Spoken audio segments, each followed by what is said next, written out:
Lucas capítulo 4. Jesus, pois, cheio do Espírito Santo, voltou do Jordão, e era levado pelo Espírito no deserto.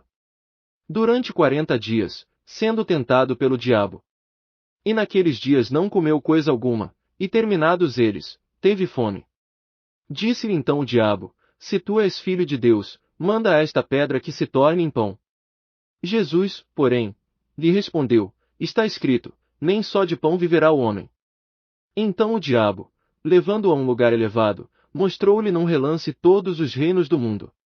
E disse-lhe: Dar-te-ei toda a autoridade e glória destes reinos, porque me foi entregue, e a dou a quem eu quiser. Se tu me adorares, será toda tua.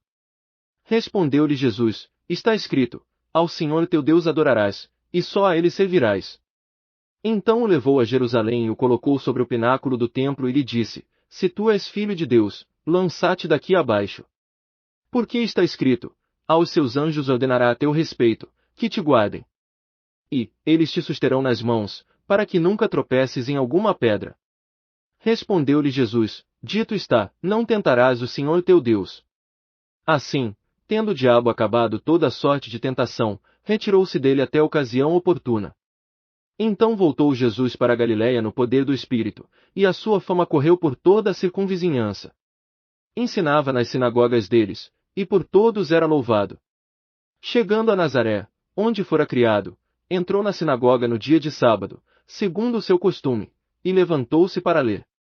Foi-lhe entregue o livro do profeta Isaías, e abrindo, achou o lugar em que estava escrito: O Espírito do Senhor está sobre mim, porquanto me ungiu para anunciar boas novas aos pobres, enviou-me para proclamar libertação aos cativos, e restauração da vista aos cegos, para pôr em liberdade os oprimidos, e para proclamar o ano aceitável do Senhor.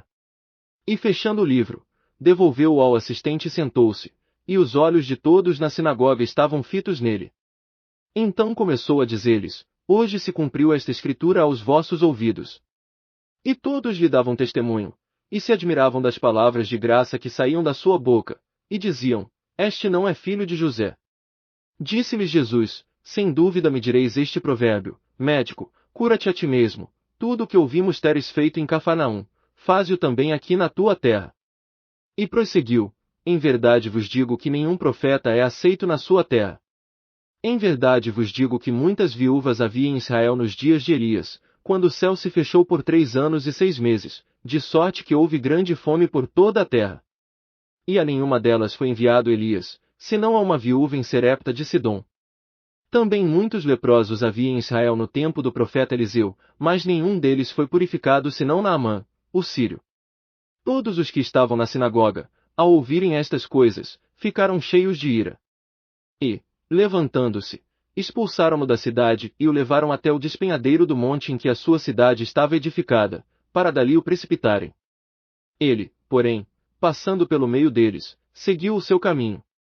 Então desceu a Cafarnaum, cidade da Galiléia, e os ensinava no sábado. E maravilharam-se da sua doutrina, porque a sua palavra era com autoridade. Havia na sinagoga um homem que tinha o espírito de um demônio imundo, e gritou em alta voz: Ah! Que temos nós contigo, Jesus, Nazareno? Vieste destruir-nos. Bem sei quem é, o Santo de Deus.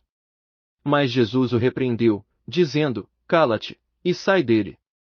E o demônio, tendo-o lançado por terra no meio do povo, saiu dele sem lhe fazer mal algum. E veio espanto sobre todos, e falavam entre si, perguntando uns aos outros: Que palavra é esta? Pois com autoridade e poder ordena aos espíritos imundos, e eles saem. E se divulgava a sua fama por todos os lugares da circunvizinhança. Ora, levantando-se Jesus, saiu da sinagoga e entrou em casa de Simão, e estando a sogra de Simão enferma com muita febre, rogaram-lhe por ela. E ele, inclinando-se para ela, repreendeu a febre, e esta deixou. Imediatamente ela se levantou e os servia. Ao pôr do sol, todos os que tinham enfermos de várias doenças lhes traziam, e ele punha as mãos sobre cada um deles e os curava. Também de muitos saíam demônios, gritando e dizendo: Tu és o Filho de Deus. Ele, porém, os repreendia, e não os deixava falar, pois sabiam que ele era o Cristo. Ao romper do dia saiu, e foi a um lugar deserto, e as multidões procuravam-no, e vindo a ele, queriam detê-lo, para que não se ausentasse delas. Ele, porém, lhes disse: é necessário que também às outras cidades eu anuncie o evangelho do reino de Deus, porque para isso é que fui enviado. E pregava nas sinagogas da Judéia. Lucas capítulo 5. Certa vez, quando a multidão apertava Jesus para ouvir a palavra de Deus, ele estava junto ao lago de Genezaré. E viu 2 barcos junto à praia do lago, mas os pescadores haviam descido deles, e estavam lavando as redes. Entrando ele num dos barcos, que era o de Simão, pediu-lhe que o afastasse um pouco da terra, e sentando-se, ensinava do barco as multidões. Quando acabou de falar, disse a Simão: faze-te ao lago e lançai as vossas redes para a pesca. Ao que disse Simão: Mestre, trabalhamos a noite toda, e nada apanhamos, mas, sobre tua palavra, lançarei as redes. Feito isto, apanharam uma grande quantidade de peixes, de modo que as redes se rompiam. Acenaram então aos companheiros que estavam no outro barco, para virem ajudá-los. Eles, pois, vieram, e encheram ambos os barcos, de maneira tal que quase iam a pique. Vendo isso, Simão Pedro prostrou-se aos pés de Jesus, dizendo: retira-te de mim, Senhor, porque sou um homem pecador. Pois, à vista da pesca que haviam feito, o espanto se apoderara dele e de todos os que com ele estavam. Bem como de Tiago e João, filhos de Zebedeu, que eram sócios de Simão. Disse Jesus a Simão: não temas, de agora em diante serás pescador de homens. E, levando eles os barcos para a terra, deixaram tudo e o seguiram. Estando ele numa das cidades, apareceu um homem cheio de lepra que, vendo a Jesus, prostrou-se com o rosto em terra e suplicou-lhe: Senhor, se quiseres, bem podes tornar-me limpo. Jesus, pois, estendendo a mão, tocou-lhe, dizendo: quero ser limpo. No mesmo instante desapareceu dele a lepra. Ordenou-lhe, então, que a ninguém contasse isto. Mas vai, disse ele, mostra-te ao sacerdote e faze a oferta pela tua purificação, conforme Moisés determinou, para lhe servir de testemunho.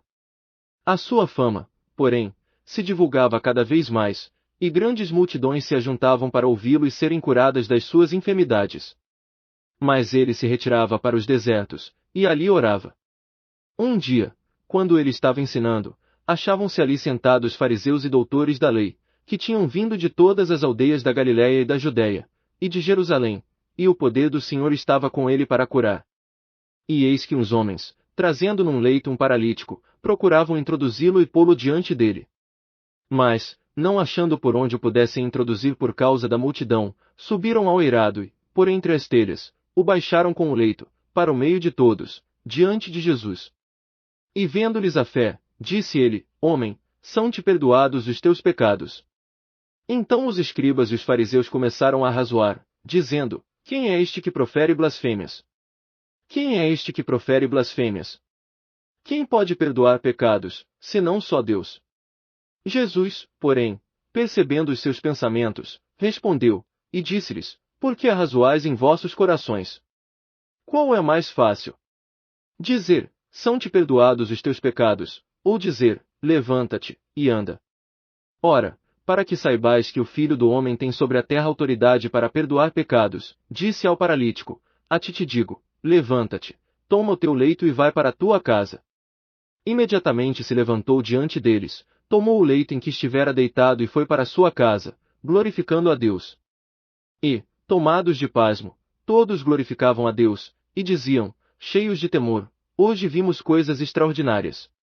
Depois disso saiu e, vendo um publicano chamado Levi, sentado na coletoria, disse-lhe: segue-me. Este, deixando tudo, levantou-se e o seguiu. Deu-lhe então Levi um alto banquete em sua casa, havia ali grande número de publicanos e outros que estavam com eles à mesa. Murmuravam, pois, os fariseus e seus escribas contra os discípulos, perguntando: por que comeis e bebeis com publicanos e pecadores? Respondeu-lhes Jesus: não necessitam de médicos sãos, mas sim os enfermos. Eu não vim chamar justos, mas pecadores, ao arrependimento. Disseram-lhe eles: os discípulos de João jejum frequentemente fazem orações, como também os dos fariseus, mas os teus comem e bebem. Respondeu-lhes Jesus: podeis, porventura, fazer jejuar os convidados às núpcias enquanto o noivo está com eles. Dias virão, porém, em que lhe será tirado o noivo, naqueles dias, sim hão de jejuar.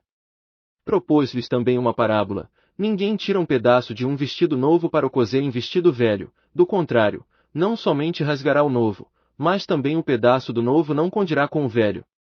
E ninguém deita vinho novo em odres velhos, do contrário, o vinho novo romperá os odres e se derramará, e os odres se perderão. Mas vinho novo deve ser deitado em odres novos. E ninguém, tendo bebido o velho, quer o novo, porque diz, o velho é bom. Lucas capítulo 6. E sucedeu que, num dia de sábado, passava Jesus pelas searas, e seus discípulos iam colhendo espigas e, debulhando-as com as mãos, as comiam. Alguns dos fariseus, porém, perguntaram: por que estáis fazendo o que não é lícito fazer nos sábados? E Jesus, respondendo-lhes, disse: nem ao menos tendes lido o que fez Davi quando teve fome, ele e seus companheiros. Como entrou na casa de Deus, tomou os pães da proposição, dos quais não era lícito comer senão só aos sacerdotes, e deles comeu e deu também aos companheiros. Também lhes disse: o Filho do Homem é Senhor do sábado. Ainda em outro sábado entrou na sinagoga, e pôs-se a ensinar.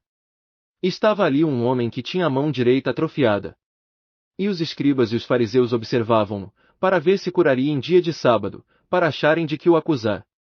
Mas ele, conhecendo-lhes os pensamentos, disse ao homem que tinha a mão atrofiada: levanta-te, e fique em pé aqui no maio. E ele, levantando-se, ficou em pé. Disse-lhes, então, Jesus: eu vos pergunto, é lícito no sábado fazer bem, ou fazer mal? Salvar a vida, ou tirá-la? E olhando para todos em redor, disse ao homem: estende a tua mão. Ele assim o fez, e a mão lhe foi restabelecida. Mas eles se encheram de furor, e uns com os outros conferenciam sobre o que fariam a Jesus. Naqueles dias retirou-se para o monte a fim de orar, e passou a noite toda em oração a Deus. Depois do amanhecer, chamou seus discípulos, e escolheu 12 dentre eles, aos quais deu também o nome de apóstolos. Simão, ao qual também chamou Pedro, e André, seu irmão, Tiago e João, Filipe e Bartolomeu. Mateus e Tomé, Tiago, filho de Alfeu, e Simão, chamado Zelote. Judas, filho de Tiago, e Judas Iscariotes, que veio a ser o traidor. E Jesus, descendo com eles, parou num lugar plano, onde havia não só grande número de seus discípulos, mas também grande multidão do povo, de toda a Judéia e Jerusalém, e do litoral de Tiro e de Sidom, que tinham vindo para ouvi-lo e serem curados das suas doenças. E os que eram atormentados por espíritos imundos ficavam curados. E toda a multidão procurava tocar-lhe, porque saía dele poder que curava a todos. Então, levantando ele os olhos para os seus discípulos, dizia: bem-aventurados vós, os pobres, porque vosso é o reino de Deus. Bem-aventurados vós, que agora tendes fome, porque sereis fartos. Bem-aventurados vós, que agora chorais, porque haveis de rir. Bem-aventurados sereis quando os homens vos odiarem, e quando vos expulsarem da sua companhia, e vos injuriarem, e rejeitarem o vosso nome como indigno, por causa do Filho do Homem. Regozijai-vos nesse dia e exultai, porque eis que é grande o vosso galardão no céu, pois assim faziam os seus pais aos profetas. Mas ai de vós que sois ricos! Porque já recebestes a vossa consolação. Ai de vós, os que agora estáis fartos! Porque tereis fome. Ai de vós, os que agora rides! Porque vos lamentareis e chorareis. Ai de vós, quando todos os homens vos louvarem! Porque assim faziam os seus pais aos falsos profetas. Mas a vós que ouvis, digo: amai a vossos inimigos, fazei bem aos que vos odeiam. Bendizei aos que vos maldizem, e orai pelos que vos caluniam. Ao que te ferir numa face, oferece-lhe também a outra, e ao que te houver tirado a capa, não lhe negues também a túnica. Dá a todo o que te pedir, e ao que tomar o que é teu, não lhe reclames. Assim como quereis que os homens vos façam, do mesmo modo lhes fazei vós também. Se amardes aos que vos amam, que mérito há nisso? Pois também os pecadores amam aos que os amam. E se fizerdes bem aos que vos fazem bem, que mérito há nisso? Também os pecadores fazem o mesmo. E se emprestardes àqueles de quem esperais receber, que mérito há nisso? Também os pecadores emprestam aos pecadores, para receberem outro tanto. Amai, porém a vossos inimigos, fazei bem e emprestai, nunca desanimado, e grande será a vossa recompensa, e sereis filhos do Altíssimo, porque ele é benigno até para com os integrantes e maus. Sede misericordiosos, como também vosso Pai é misericordioso. Não julgueis, e não sereis julgados, não condeneis, e não sereis condenados, perdoai, e sereis perdoados. Dai, e ser-vos-á dado, boa medida, recalcada, sacudida e transbordando vos deitarão no regaço, porque com a mesma medida com que medis, vos medirão a vós. E propôs-lhes também uma parábola: pode porventura um cego guiar outro cego? Não cairão ambos no barranco. Não é o discípulo mais do que o seu mestre, mas todo o que for bem instruído será como o seu mestre. Por que vês o argueiro no olho de teu irmão, e não reparas na trave que está no teu próprio olho? Ou como podes dizer a teu irmão: irmão, deixa-me tirar o argueiro que está no teu olho, não vendo tu mesmo a trave que está no teu? Hipócrita! Tira primeiro a trave do teu olho, e então verás bem para tirar o argueiro que está no olho de teu irmão. Porque não há árvore boa que dê mau fruto, nem tampouco árvore má que dê bom fruto. Porque cada árvore se conhece pelo seu próprio fruto, pois dos espinheiros não se colhem figos, nem dos abrolhos se vindimam uvas. O homem bom, do bom tesouro do seu coração tira o bem, e o homem mau, do seu mau tesouro tira o mal, pois do que há em abundância no coração, disso fala a boca. E por que me chamais, Senhor, Senhor, e não fazeis o que eu vos digo? Todo aquele que vem a mim, e ouve as minhas palavras, e as pratica, eu vos mostrarei a quem é semelhante. É semelhante ao homem que, edificando uma casa, cavou, abriu profunda vala, e pôs os alicerces sobre a rocha, e vindo a enchente, bateu com ímpeto a torrente naquela casa, e não a pôde abalar, porque tinha sido bem edificada. Mas o que ouve e não pratica é semelhante a um homem que edificou uma casa sobre terra, sem alicerces, na qual bateu com ímpeto a torrente, e logo caiu, e foi grande a ruína daquela casa.